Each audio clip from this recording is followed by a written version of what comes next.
Welcome to EnTrench, a 21 Pilots podcast. Hello, local dreamers. Welcome to EnTrench. My name is Anna, and this is episode 55, the Tear in My Heart music video. Make sure you watch the video beforehand and are ready for an in-depth analysis. I hope you had a good month. All you need to know is I was sick all month, so if I'm a little sniffly, that's why. I'm still getting over it. I have a hunch it lasted super long time because I also was having another health thing happening at the same time.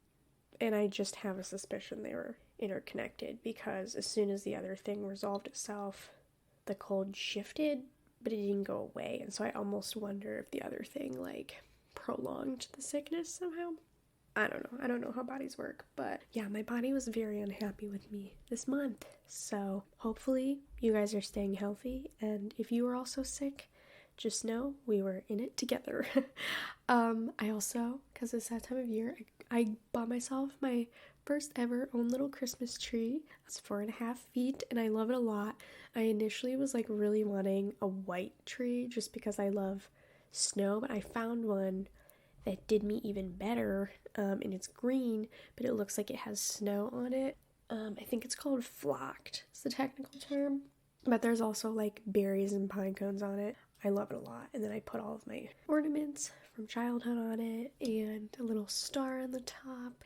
The only issue is Nugget wants to eat it, so that has been an ongoing issue that I'm continuing to try to problem solve.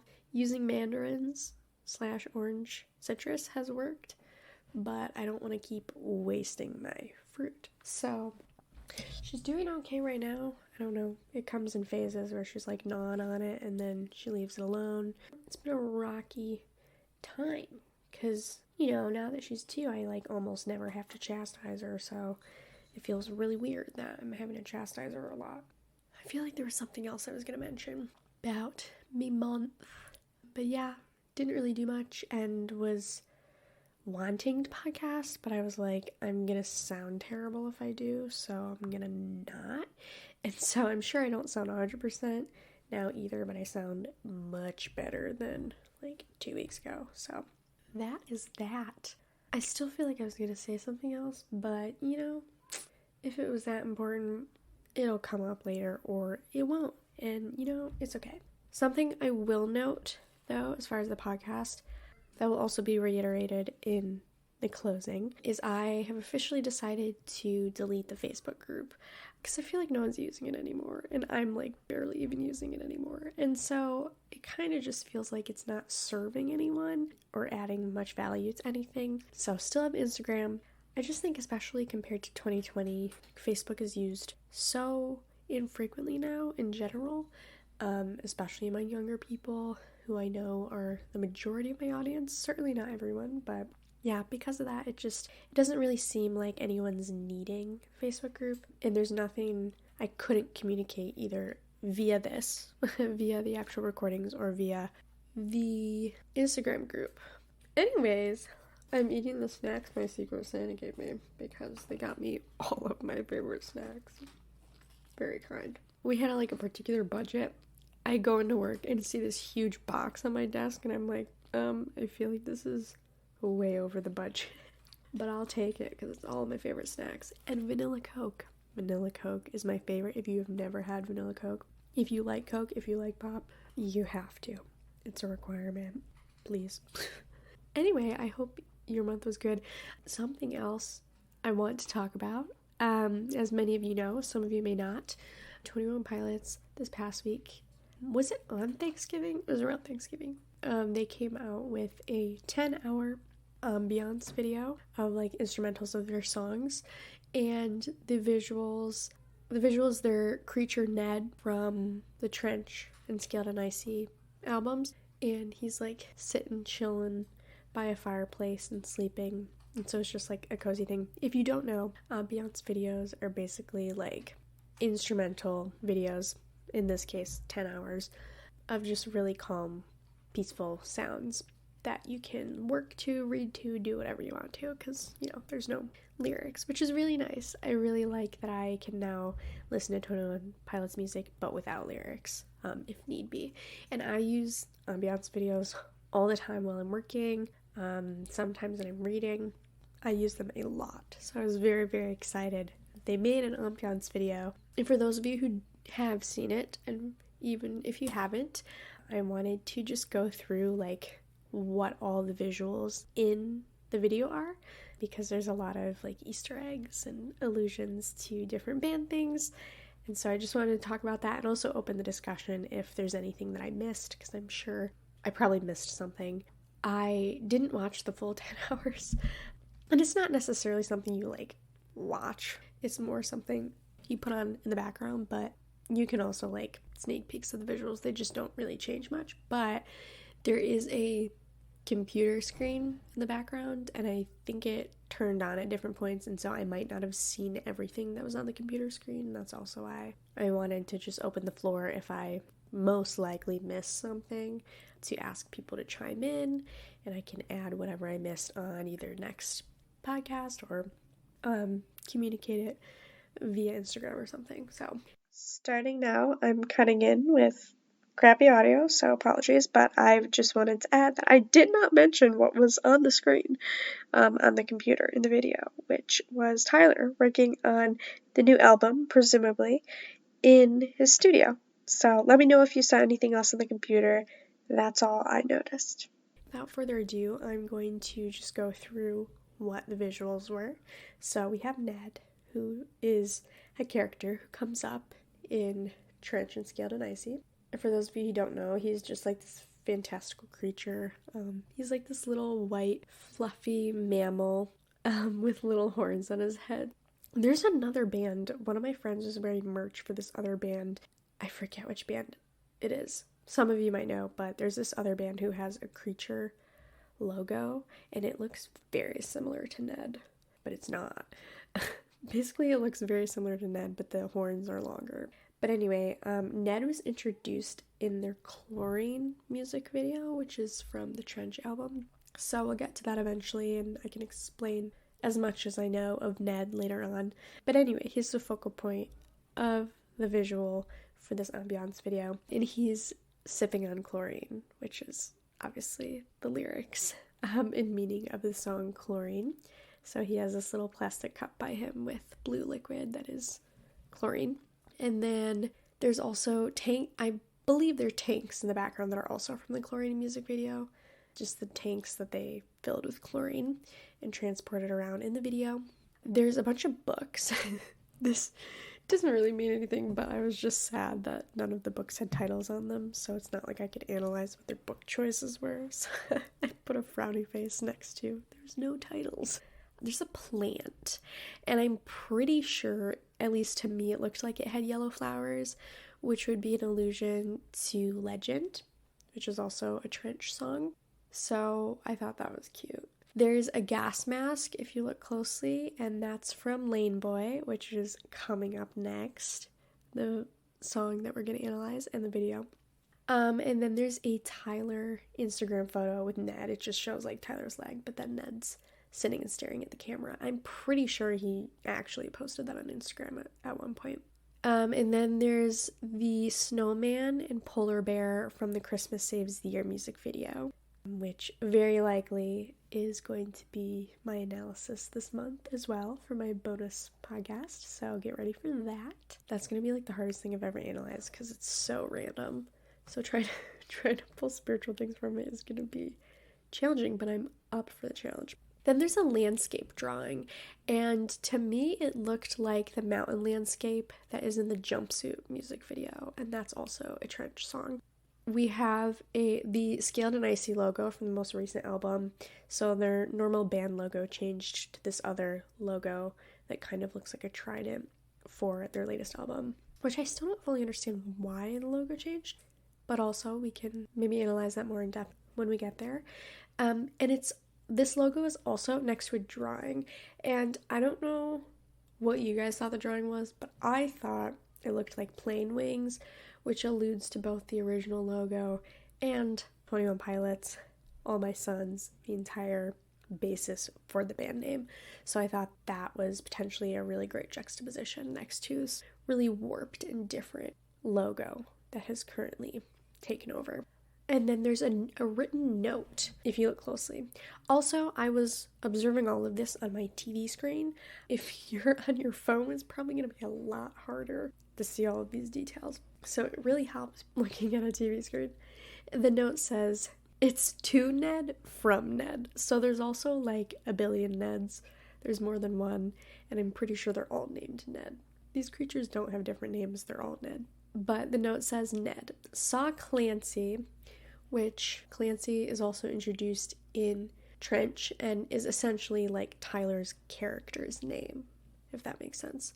So it says, "Ned saw Clancy in Torchbearer, just like Keon said. Hope you are well, Ned." So the Torchbearer is Josh. So he saw Tyler and Josh, just like Keon said. Keon's is one of the bishops. So there's this whole lore in the newer albums that we'll get into. And the bishops are evil, but I forget which one is Keon's. I know some of you know, but I don't remember.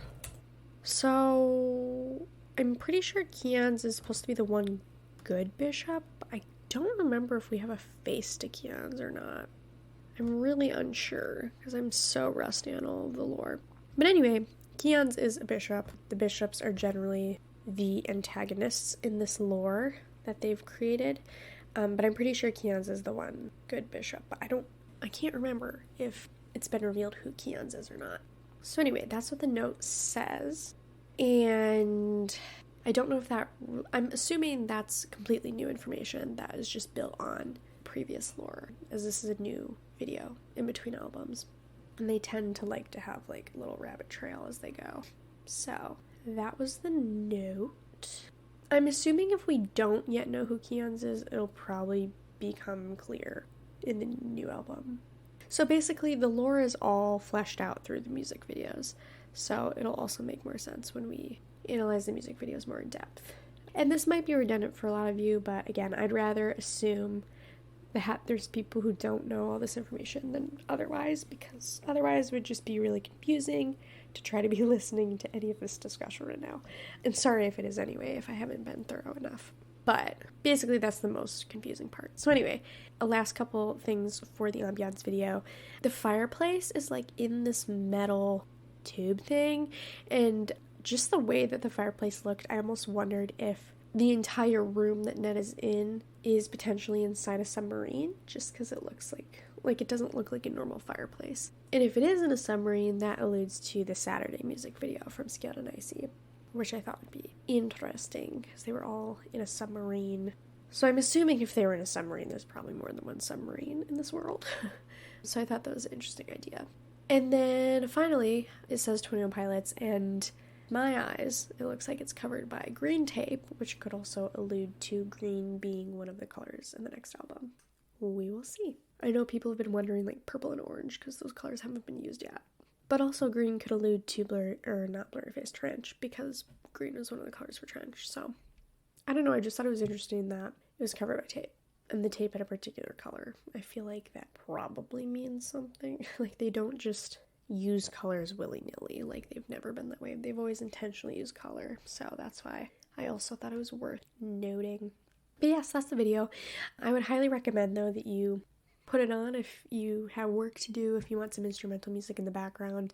The arrangements of their songs are so good. It starts off with Christmas Saves the Year, but then it goes into so many other songs from their discography, and they're just beautiful arrangements. I love how much care they put into like recreating and reimagining their songs and creating so many different versions of them. It really just shows how much they genuinely love art and the creative process, and that they're not willing that they're willing to experiment with songs even after they've been published and find newness in them. I just think that's so cool and very inspiring as a creative person. So yeah, highly recommend the video. It's very calming, it's very soothing. If you have any sleeping troubles, it can also be great for hopefully putting you to sleep. Definitely check it out. I think if you search like Ned 10-hour ambiance, it'll come up. So on to Tear My Heart music video. So wholesome, so cute. The background to this video, it was released on April 5th, 2015, and it has over 204 million views. All of their videos just have an insane amount of views.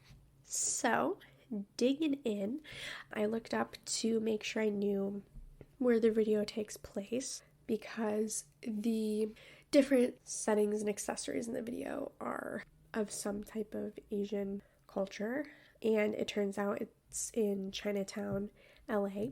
I thought that as a concept was interesting because as we go into the song that's about love, it's very much alluding to an unfamiliar setting, but also one that's not what you would think it was. Like, it's not actually the authentic type of setting that it looks like. It's like a knockoff because it's Chinatown. And so in a way, it kind of feels like real love, expectation versus reality, and this dissonance of you thought it was supposed to look one way, but it's actually like, kind of the theme of the video. It's distorted. It's not quite what you imagined it to be. And I definitely relate to that. I feel like I very much grew up with romanticized and idealized views of romance and with all kinds of entertainment. I mean, it's kind of fed to you everywhere, starting with Disney, right? And so you just expect everything to go a particular way, or if something doesn't go a particular way, does that immediately make it wrong? All of those types of questions. And coming to terms with like, wait, there's actually so much about real life romance. It's not what is portrayed in entertainment, in that very idealized view, and how it kind of gets shattered the more you're living in the reality and the further you go into. And I'm back. I had a coughing attack. I was doing so well. It's been so minimal too. I think I wrapped up my thoughts on love, expectation versus reality. And as Tyler and Josh start performing, we also see that they're not the only ones around this area.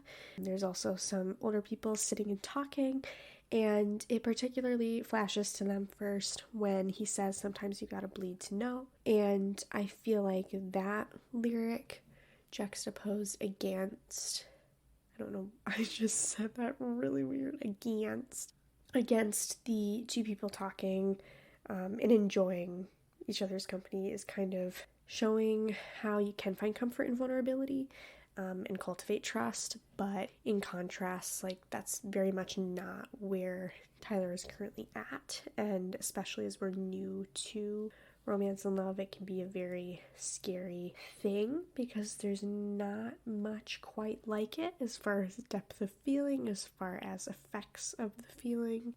God has made it very unique in that way. And when he says, it takes someone to show you how, the man smiles, which also kind of portrays that it becomes something that's easier to thrive in the more that you're around people who make it safe and who make it trustworthy. But it also is, of course, a very delicate thing because you can so easily be tainted with the good thing because we are broken people, and the ways that a lot of us have been hurt the worst and been betrayed, and the ways that we've gone down distrustful paths is because of incorrect love being shown to us, or inappropriate love, or, not even love, because it's not love, it's fake and a lie.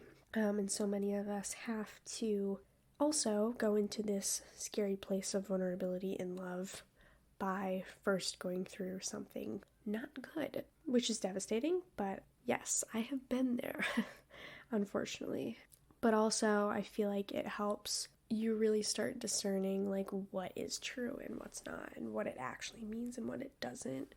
And sometimes for some of us, unfortunately, like, some of the way that we understand truth is by going through lies and hardship. Sometimes it takes a lot for us to understand concepts, and we only can through really difficult circumstances. Not because those circumstances are okay, but perhaps those were the only means by which we could finally understand what God's been trying to show us or teach us, or finally be able to discern between what's true and what's false. If that makes sense. Hopefully that makes sense. So going into the chorus, we see that people are starting to stare at Tyler, and I think there's multiple levels to the discomfort and vulnerability here. We have the discomfort that is being portrayed in lyrics of finding this person who allows you to be vulnerable and to be more open in a way that others haven't before, but then you also see the discomfort that they're literally performing in a very public place. And I have no idea if all of these people agreed to be in the video or if some of them were genuine strangers who were just passing through. I feel like compared to a lot of their other videos, this was one of, if not the most public one so far. So I can imagine having a severe amount of self-consciousness in a space like that, especially when it's a music video, and who knows like how many times they're having to like stop and start. They're probably not even like actually playing or singing.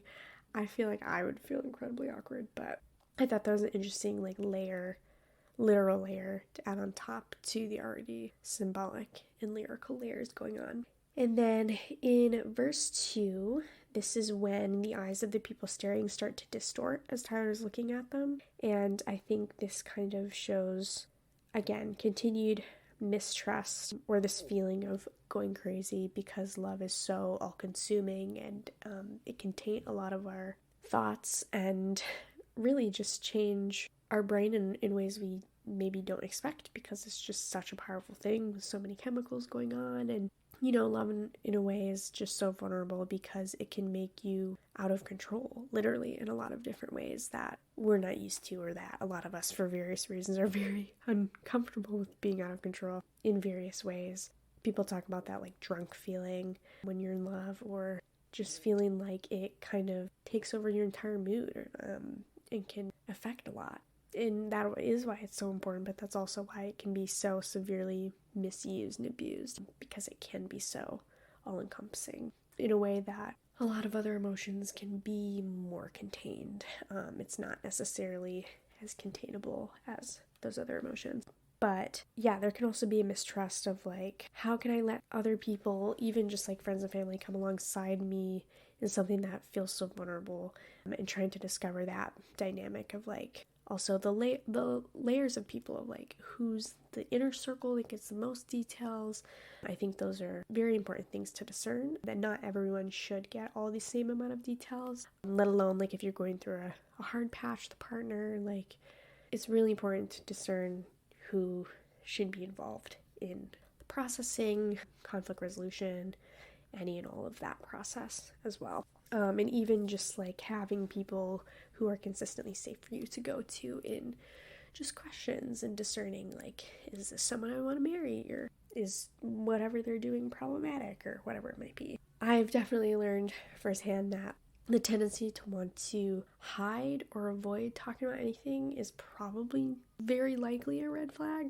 If nothing else, maybe in yourself, not always necessarily the relationship itself, but we should, well, especially people we've known much longer than whoever the partner is, we should want them to come alongside us and give a perspective, because our emotions do get so morphed in such strong feelings, and it's good to have someone on the outside who's not as in like rose-tinted glasses or as chemically altered as you emotionally with that person, especially for things that are more confusing or you're unsure. Like, I know for me, I just had so many uncertainties and insecurities in my first and only serious relationship, because I had never had to think about like what my standards were, basically, and I had to figure out only after the fact, after 2 years of off and on confusion, like, oh wait, the reason I was so confused is because he wasn't meeting my non-negotiables, but I didn't know what my non-negotiables were before that, because the majority of my life I was single and I didn't have to think through all those details. But yeah, so if I could tell you anything, especially if you're younger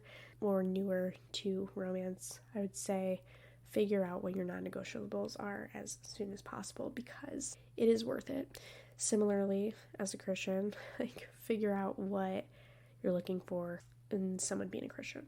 Because me being naive, I was just like, oh, if they say they're a Christian, like, that's all I need to know in that regard. And that's not true. People can say all kinds of things about who they are, and that doesn't necessarily make that true, or at least like not what you need in that regard. So ask questions, ask yourself questions, and really nail down what exactly you're needing, especially if your spiritual life is a top priority for you. What does it look like for someone to meet you where you're at spiritually? Because also the idea is that you're trying to find someone who is meeting you exactly where you're at, and you both are okay with exactly where you're at and not trying to change the other person. Because I definitely had that tension as well of like seeing a potential in someone, but the reality is like someone's potential is not who they are, and there's no guarantee that that's what's gonna happen in that person's future. So don't put hope in potential, put stock in whatever is actually reality right now. And I know that's hard, especially if you're more like in your head like me, but anyway, that was a tangent. But I mean, it's the name of the game here.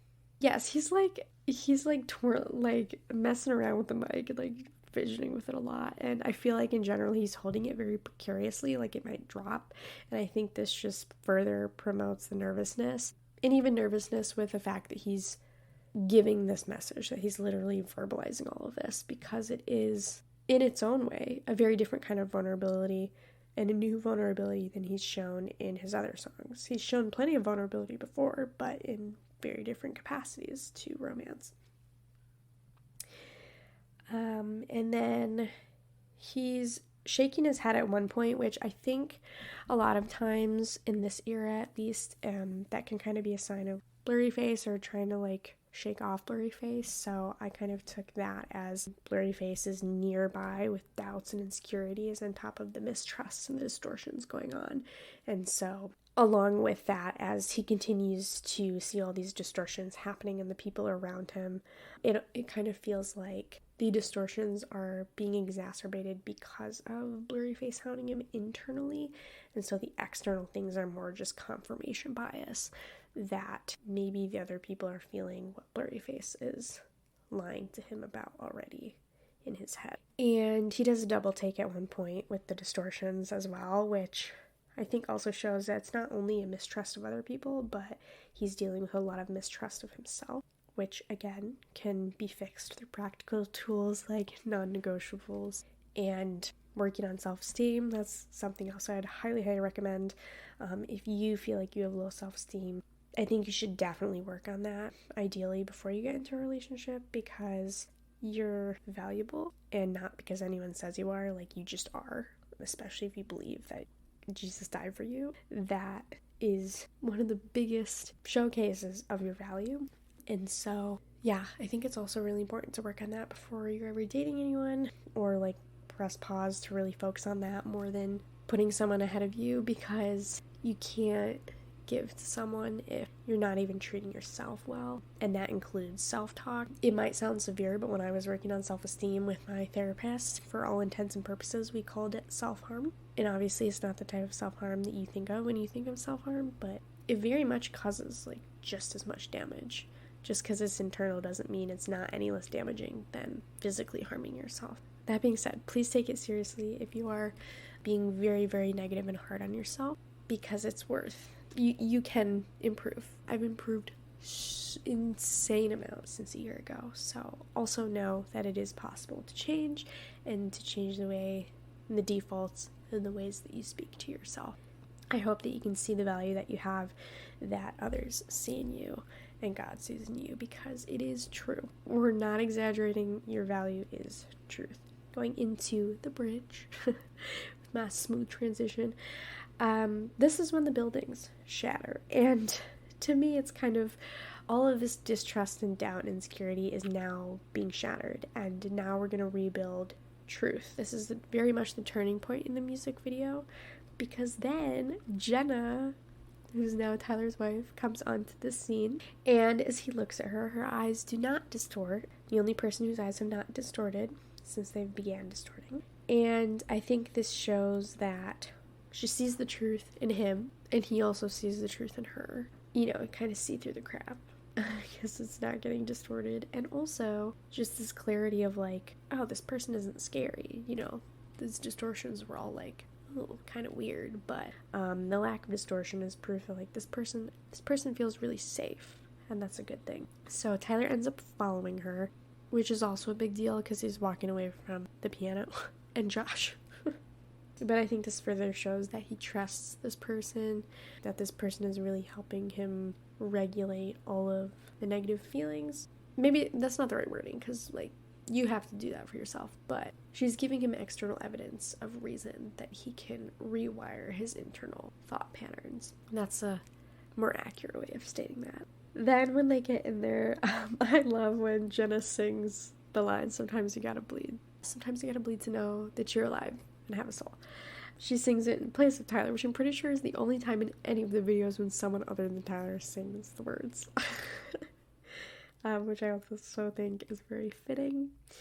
And I think this could mean a few things. I think she speaks his same language, literally, because she automatically knew what the words were. And it's so refreshing to find people who, I feel like there's a difference between like people you have to explain a lot to. And like obviously you can do it, but it's just so much more tiring. And then you meet people who like, there's very little that you have to explain because there's just so much they already innately understand about, I don't know, whether they have the same thought processes as you, or same mental illnesses, or same family history, whatever it is. It's always just so refreshing when there's certain people who come around and it hardly feels like work to bond with them because there's so much in common already that you both understand. And to play off that, like, this also shows that she understands Tyler. And I know something else personally that he really loved about her is that she doesn't really care about what he does as much as a lot of other people did. It was just kind of like, okay, I'm not gonna like idolize you or make you a big deal or anything. She very much grounds him. Oh, yeah, she's also like reassuring him with the literal lyric, like, sometimes you gotta bleed to know you're alive and have a soul, but also she's not leaving. So she's reassuring him without abandoning him, which I think is also helping build that rapport and that trust there compared to the mistrust before. And then this interaction is just funny to me because it's the contrast of her saying, you gotta bleed to know. And then his response is, well, it takes someone to come around. She's like, well, in that case, I'm literally going to make you bleed and be the person that comes around and shows you how to be vulnerable. And so I think very much this fight scene is a literal interpretation of the lyrics more than anything else. I think I saw a few people say a couple different things, but I think really it's just the most literal form of the lyrics that could have been expressed. She's literally making him bleed to know that he's alive and has a soul. And also, in a good, healthy note, back to romance, there's also not this fear of fighting. Like, they're fighting, but they're not avoiding fighting, which I think is important. The fighting is also not, like, irreversibly damaging their relationship, which I think is the hallmark of a healthy relationship. There's naturally going to be conflict in any relationship, especially if you're around someone a lot or interacting with someone a lot, but also there's a way to do it that's not unhealthy. And so I like that they kind of exemplify this, like, not avoiding, but also working through it in a way that doesn't end in, like, all or nothing, I guess. And so along with this, that also helps heal the distortion and view of everything that Tyler was seeing before, because after they start fighting and everything, nothing is getting distorted anymore in the video, which I think is significant because, again, it is showing that this person is safe and continuing to help with that cognitive behavioral therapy. I feel like this video is just an example of effective cognitive behavioral therapy through external reassurance. And then we see near the end, as he ends the song, that his hands are shaking a bit on the piano, and I think compared to the beginning of the song, it's proof that he's been vulnerable, that he's been more open to the idea of vulnerability and expressing it in front of people, and he's literally expressed it in front of millions of people now through this song. And the video ends with their sweet kiss after the fight ends. And I think, again, on this healthy conflict resolution, it's about them working together, even in spite of hardship, in spite of conflict and disagreement. And at the end, they're still coming together and they're not abandoning one another, which is also poignant through the fact that they were engaged at this point. And so they were committed to life together and not just going to end in pain and separation. And, that's the ideal picture of marriage with Christ and the church, is that it'll result in one flesh and unity rather than heartbreak and separation. So I really liked that very spiritual depiction of how love brings unity. And also with the blood on his mouth at the end, alongside this very positive ending metaphorically, I think this also shows for the album that in this case, with the romance, with the vulnerability, with the safety, there's kind of a redemption even of the red throughout the album that has been seen as a very negative thing with blurry face and doubts and insecurities. And this is the one moment in the album when the red is redeemed to be something positive, that it's coming out of hard work and genuine unity and love and desire for healthy conflict resolution. I thought it was also a nice reprieve from all of the negative symbolism of red throughout the album. So yeah, that's essentially what I had. If you guys had any other thoughts on the video, please email me and let me know. If you had any other thoughts on the Ned video as well, also please let me know. And yeah, I'm excited for December. I love winter. Admittedly, I know that's very uncommon, but I'm excited to do holiday things and also just general winter things and be cozy. I love an excuse to be cozy and introverted. So that being said, I want to hear from you. You can email EnTrenchPodcast@gmail.com with a written account of your 21 Pilots story or your favorite memories you have related to the band. You can also reach out with an episode request if you want to analyze a song, video, or album with me. And if you'd like to contribute to the analysis we've already covered, you can send an email or message me on Instagram at EnTrench_pod. You can find EnTrench on Podbean, Verbal, Spotify, Apple Music, and Amazon Music. I look forward to hearing from all of you. Tune in next time for Lane Boy. Thank you so much for listening, friends. Stay alive and remember, EnTrench, you're not alone.